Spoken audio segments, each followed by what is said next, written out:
Uncomfortable? Good. My name is Mad Sophist and I'm going to learn you stuff and things about politics, all proper like. Now soon you're going to decide who to vote for, and if you're some frothy-mouthed, leftist, Triple J listening, optimistic yoghurt fancier who's going to throw their vote away by sympathising with the cardboard smile of an independent or pissant party who's never going to amount to anything, turn this video off now. Now there are only two real choices, Kevin or John. Now I could make a decision based upon their foreign policy, their fiscal policy, their budget cuts, their spending promises, but there's always going to be one thing that they share in common that I just can't stomach. This thing. That's right, they're God fanciers. John Howard once said, "It remains the fact that the Christian religion is the greatest force for good, for progress and dignity in the individual of this nation." Greatest force for good? I wonder if he's done his research. In counting the number of people God killed in the Bible, I came up to a figure of 2,270,365. Now that doesn't include Noah's flood, Sodom and Gomorrah, or any of the serpents, plagues, or fiery death-eating monsters that he sent upon the goat-herding populace of the time. In checking out Satan's balance sheet, you'll come to a figure around 10. Now if that's a little too hard to stomach, let's take a look at some things actually written in the Bible in plain English.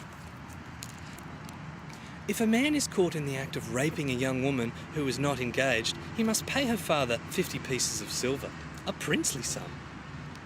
Then he must marry her because he violated her, and he's never able to divorce her. Deuteronomy 22:28.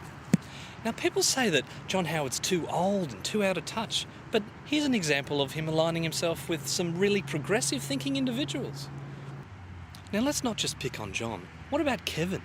In 1994, Kevin said, "I've had a long-standing policy simply not to discuss personal matters publicly about faith." Now this shrewd little character is on the bandwagon, but he's smart enough to know that the secular vote can win an election. But how can we trust this man to run a country if he's swindled by the most elementary of deceptions? Consider this. Now Jesus sounded like a great bloke, but the fact remains that the Bible was written well after he died. Now if you're going to flog off a book of tall tales, it's very important that no one is still alive to debunk them. Now, I don't imagine the Bible would have sold so well if it was spouting fanciful stories about water being turned into wine at a Jerusalem shindig if an eyewitness came forth and said, "I was at that party. There was no wine, there was no rum, there was no Strongbow draft. It was all fruit juice and apple spritzers. And talk about virgins, it was an absolute sausage fest. If there had been wine, it would have been a bloody good night. I don't think I'll be attending this Jesus' functions again in a hurry." Now I can believe in walking on water. I mean, he probably couldn't walk on wine, so he walked on the water first and then turned it into wine. Fine.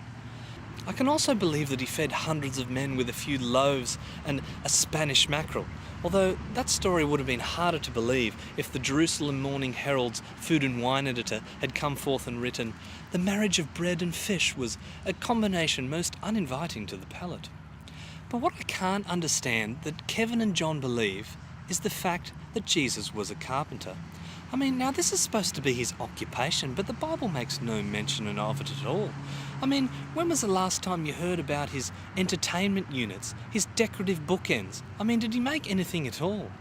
When was the last time you saw a genuine Jesus outdoor table setting? Not even in a museum. Now, if Jesus has lied to us about this simple thing, what else has he lied to us about? And how can we trust John and Kevin to run things if they're fooled by this elementary deception? In closing, I'm not sure who I'm going to vote for. In fact, out of sheer bloody mindedness, I'm probably just going to throw my vote away on that independent or that pissant party like those people who stopped this video 3.5 minutes ago. I mean, at the end, this video is probably not even going to matter. The average person on the street thinks that George Bush doesn't care about oil, the Dalai Lama is a breed of alpaca, and that astrology is a bona fide science.